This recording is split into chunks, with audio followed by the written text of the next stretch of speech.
Voy a hacer la introducción a este tema que es nuevo y evidentemente trata de estructuras isostáticas, como todas las estructuras que estamos analizando y estudiando en esta ocasión, en esta materia. Empezamos con recordar que el grado de estaticidad es igual a B menos G, donde G son los grados de libertad o el número de coordenadas libres y B es el número de restricciones de vínculo que al final de cuentas para nosotros en las estructuras que hemos analizado serán los apoyos. Cuando G es igual a 0, las estructuras son isostáticas. Y consideremos que tenemos estructuras isostáticas planas y estructuras isostáticas tridimensionales. Eso de hecho, en la actualidad, la gran mayoría de las estructuras que ustedes puedan apreciar construidas en el medio, evidentemente son tridimensionales. Sin embargo, una gran mayoría de ellas ha sido calculada como estructuras planas, como pórticos o estructuras planas, que son las estructuras 2D. Para mí y para ustedes serán las estructuras isostáticas 2D y las tridimensionales 3D, que las dejaremos para cuando con un software de estructura se quiera analizar una estructura tridimensional isostática.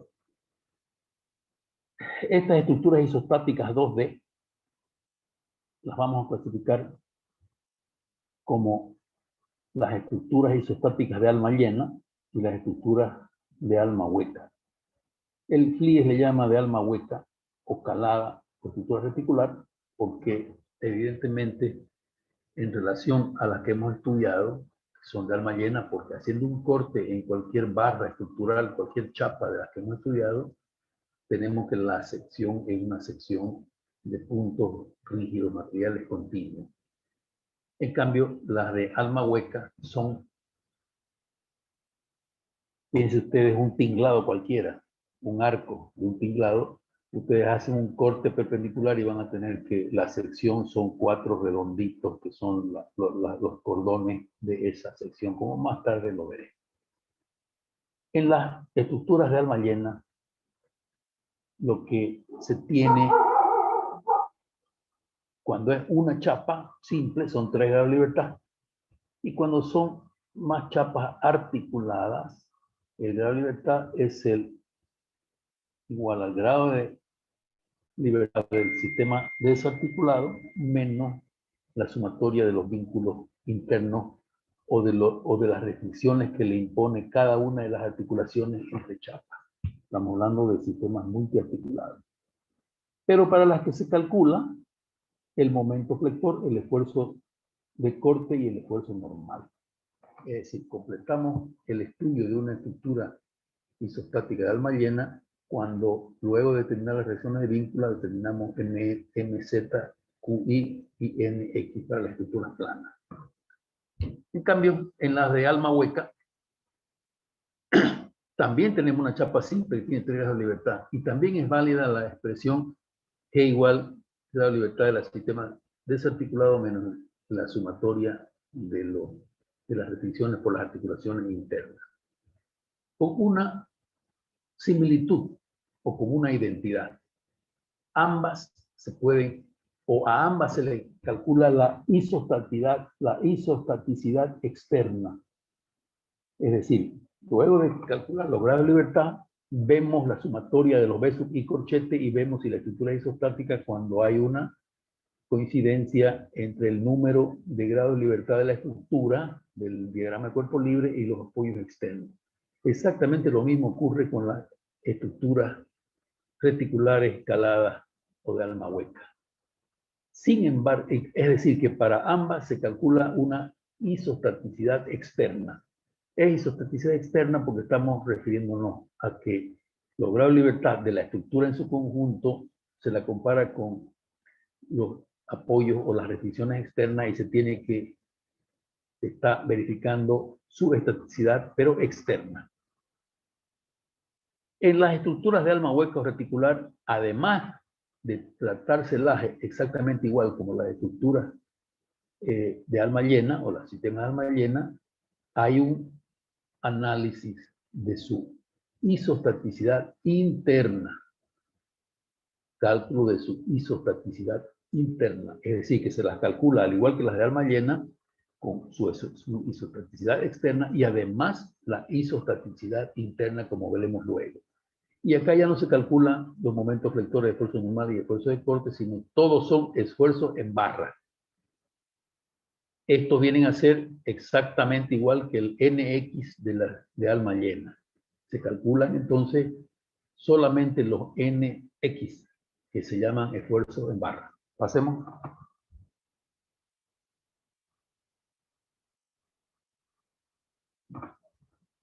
Sistema reticular. Una chapa simple tiene 3 grados de libertad. La he dibujado con una elipse, un óvalo.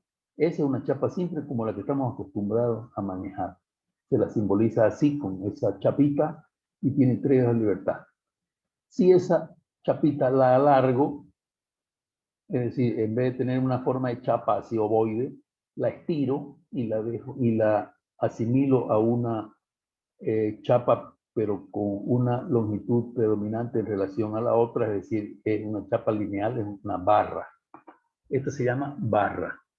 Sigue siendo una chapa simple, pero sigue teniendo los grados de libertad, pero la estoy creando y cambiándole el nombre de chapa por barra. Entonces la barra es una chapa que también tiene 3 grados de libertad, pero en cuyos extremos 1 y 2 o cuyos extremos 1 y 2 los denomino nudos de la barra.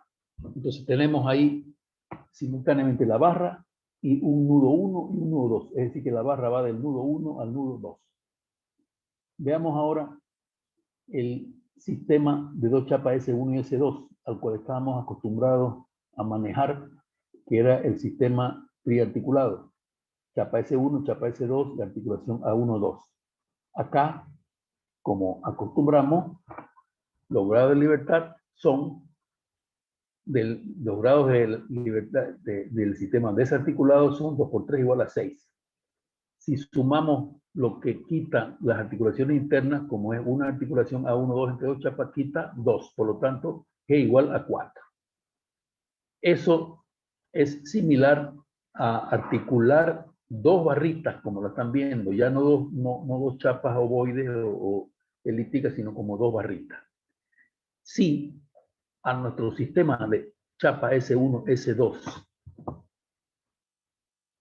le agregamos una chapa S3, fíjense que la chapa S1 la articulamos con la S2, la S2 la articulamos con la S3 y la S3 la articulamos con S1. Entonces tenemos articulaciones A1-2, A2-3 y A1-3. Entonces, siempre el mismo análisis. ¿Cuántos grados de libertad tiene el sistema desarticulado? 3 por 3, 9. ¿Cuántos grados de libertad quitan las articulaciones internas? Cada una quita 2, 2 y 2. Por lo tanto, 3 por 2, 6. Los grados de libertad de ese sistema son 3. 9 menos 6, 13. Entonces, fíjense que 3 chapas o 3 barras, como están dibujadas más abajo, tienen 3 grados de libertad. Este es la célula más importante de estas estructuras reticulares. Es un triángulo. El triángulo, ustedes saben que geométricamente es la figura geométrica indeformable. Y asimismo, nosotros conseguimos una chapa simple, reticular, semejante a la chapa simple que ya conocemos de alma llena. Sin embargo, esta es una chapa simple reticular. Tiene 3 barras y las 3 están articuladas tal como ustedes pueden apreciar, y por el análisis que se ha hecho, tienen 3 grados de libertad. Pasemos. Fíjense que si a esas 3 chapas le aumentamos una chapa S4, medio que se borroneó acá, los grados de libertad desarticulados son 3 por 4, 12. Y el número de restricciones por articulaciones internas es 2, 2 y 4, porque entre la chapa S1, S3 y S4, quita 4. Entonces, será que la suma de las restricciones de las articulaciones internas es 8. Por lo tanto, los grados de libertad de este sistema, que ustedes ven, un triángulo más una chapa volando, es 4.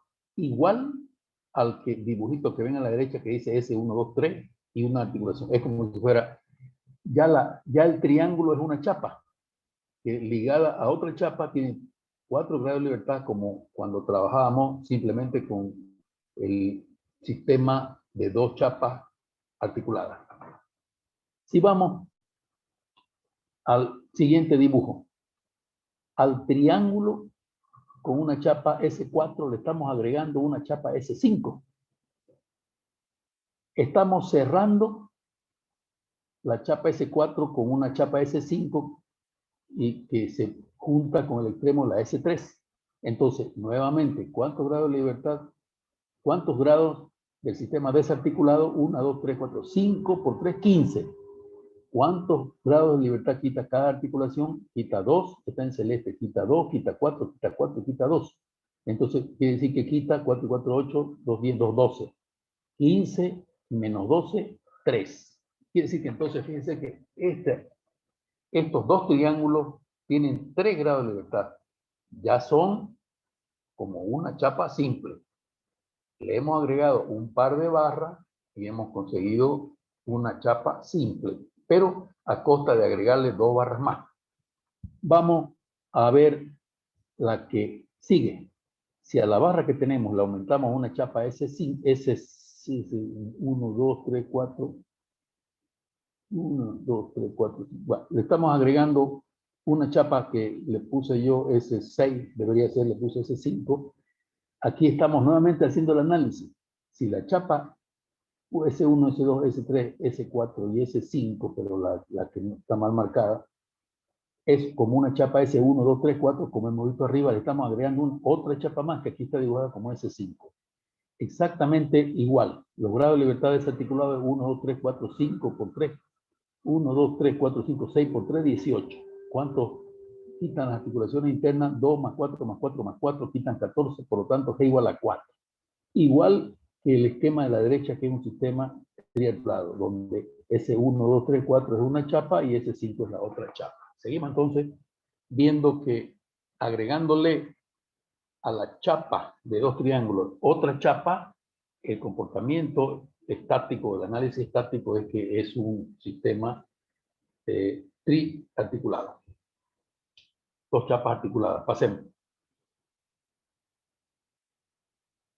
Veamos entonces que si yo cierro, miren, S1, S2, S3, S4, S5 y S6. Cierro el sistema. Tengo 3 triángulos. Y hago el análisis. ¿Cuántas chapas son? 1, 2, 3, 4, 5 y 6. G desarticulado es 1, 2, 3, 4, 5. Son 7 chapas. Es 21, más abajito. 21. ¿Y cuánto quitan los vínculos internos? 2, 4, 6, 4, 2. 6 porque son 1, 2, 3, 4. 4 menos 1, 3 por 2, 6.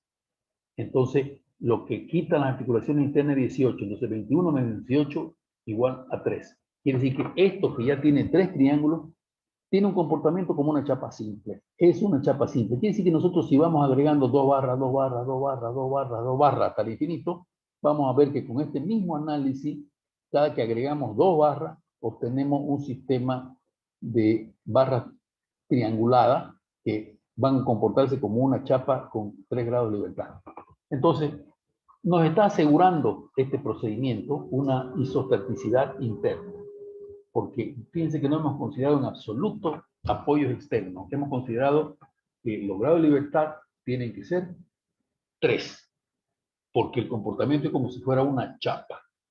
Y los grados de libertad externos, bueno, a esta chapa el procedimiento que le haremos de calcular las reacciones y ver los apoyos externos será el mismo que se ha hecho para la otra chapa. Entonces, estamos hablando de que para asegurar una isostaticidad interna, tenemos nosotros que los grados de libertad del sistema reticular tienen que ser igual a 3. Igual que los sistemas de alma llena. Pasemos o sigamos, no sé qué falta. Bien. Fíjense este último, a ver qué tiene este último. En este último, nosotros estamos considerando, ya avanzando en el tema, S1, S2, S3, S4, S5, S6 y S7. ¿Cuántas barras son? 7. Entonces, fíjense que viendo cada uno de las articulaciones, el de abajo entre S1 y S4 quita 2, entre S1, S3 y S2 quita 4, entre S2, S7 y S6 quita 4, porque son 3 barras, entre S6 y S5 y S6 quita 2, y aquí hay una barra que tiene 1, 2, 3, 4, una articulación que le llegan 4 barras, 4 menos 1, 3, por 2, 6, quiere decir que acá quita 6. Entonces, fíjense que el comportamiento es exactamente el mismo. Si hacemos grado de libertad desarticulado, menos el número de vínculos entre paréntesis que quita, volvemos a lo mismo. Solo que acá vamos a llamar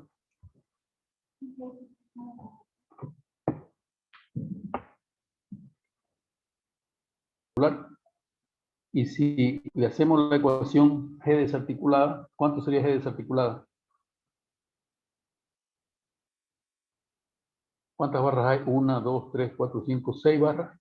1, 2, 3, 4, 5, 6, 7 barras. 7 por 3, 21. ¿Y cuánto suman los azules? 4, 4, 8, 9, 10, 11, 12, 16, 18. Quiere decir que 21 menos 18, 3.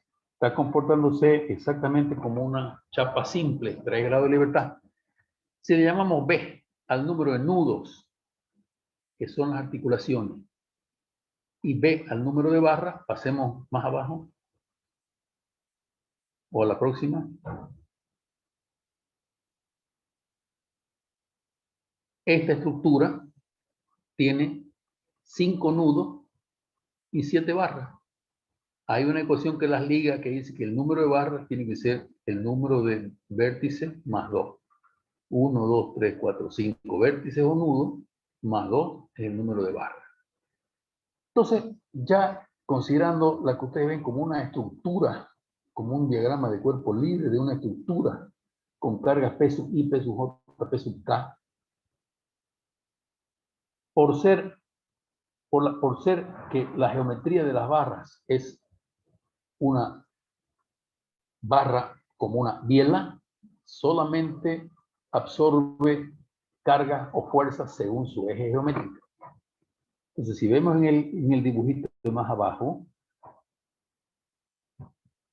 cualquiera sea la carga que le llegue al nudo, que es considerado un extremo nudo 1 y nudo 2, cualquiera sea la carga o la fuerza que le llegue inclinada que le he puesto de punto, solamente podrá absorber una fuerza según su eje, que es la T21.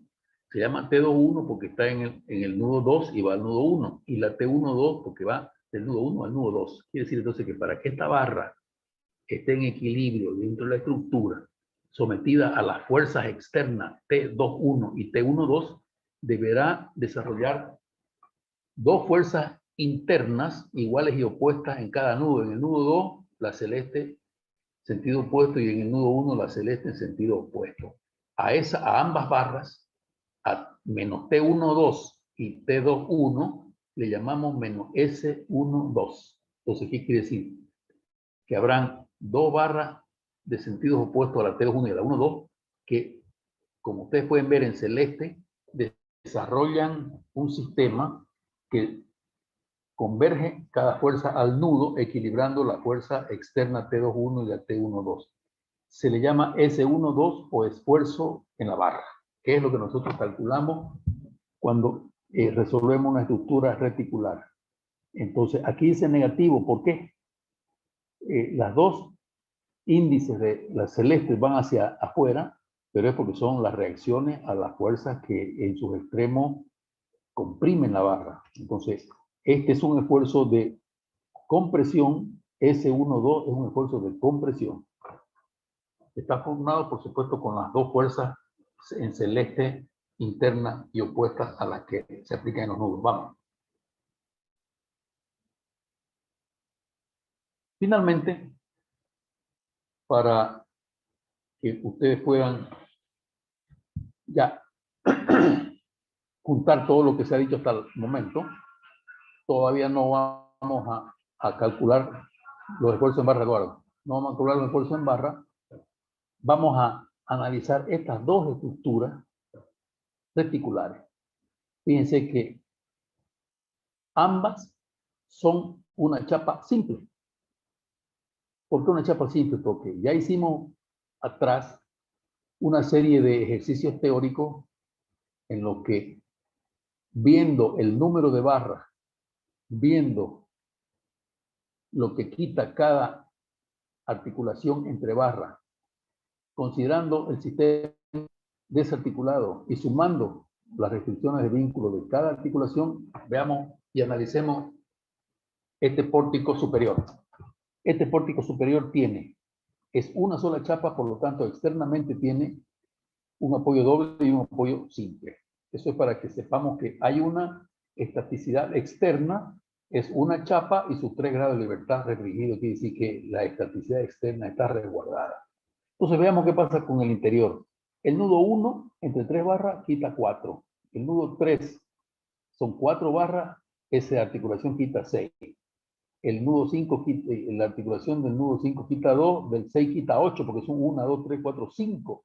Menos 1, 4 por 2, 8. El nudo 8 quita 4, en el nudo 9 la articulación quita 2, en el nudo 7, 1, 2, 3, 4 barras. 4 menos 1, 3 por 2, 6, quita 6. Y en el 4 quita 8.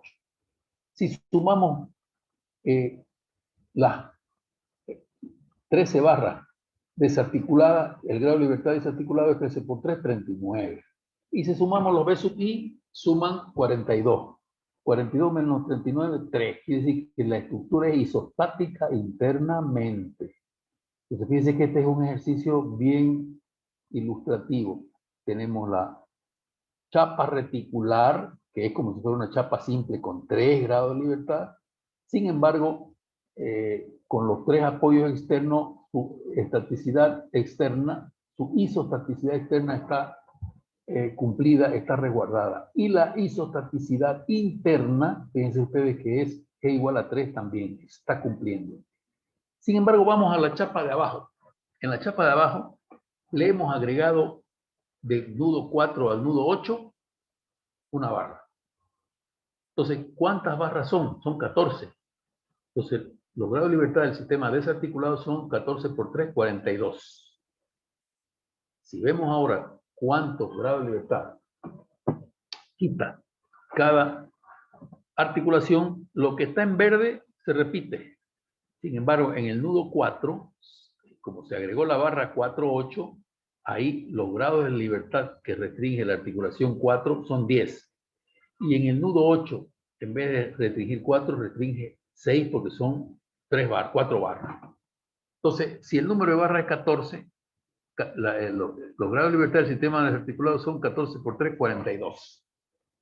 ¿Y cuánto suman las B sub I? Y entonces nosotros a lo que tenemos 42 le sumamos 2 más 2, 4 más, entonces tenemos 46. Entonces los grados de libertad del sistema desarticulado son 42 y la sumatoria de los B sub I, que son las restricciones de vínculo de la articulación interna, es 46. 46 menos 42 igual a 4. Entonces ya no cumple con ser G igual a 3, quiere decir que este sistema es hiperestático internamente. Con eso, para no llenarlos, y por ser hoy sábado en la tarde, día que nos merecemos un descanso, creo que puede resolverse muy sencillamente mediante métodos numéricos o mediante métodos gráficos.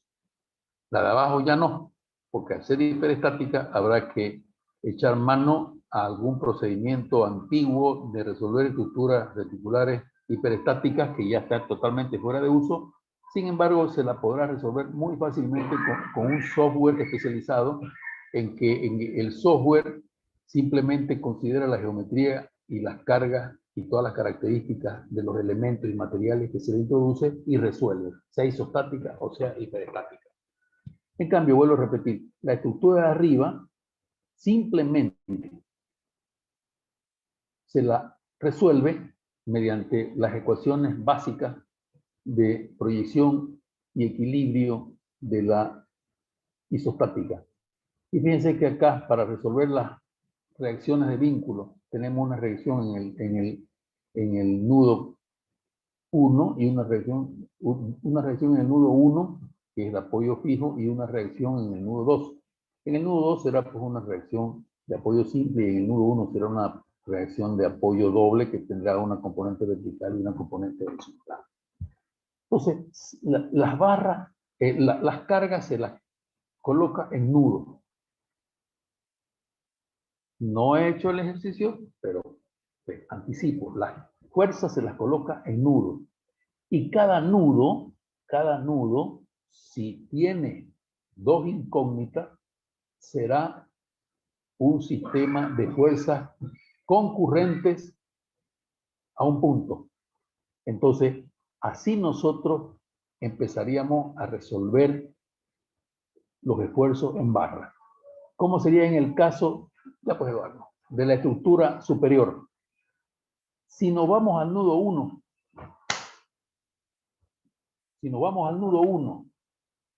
con conocimiento de la reacción en 1, tenemos 3 barras, que son 3 incógnitas. Las barras serían 1, 2, 1, 4 y 1, 3, que son incógnitas.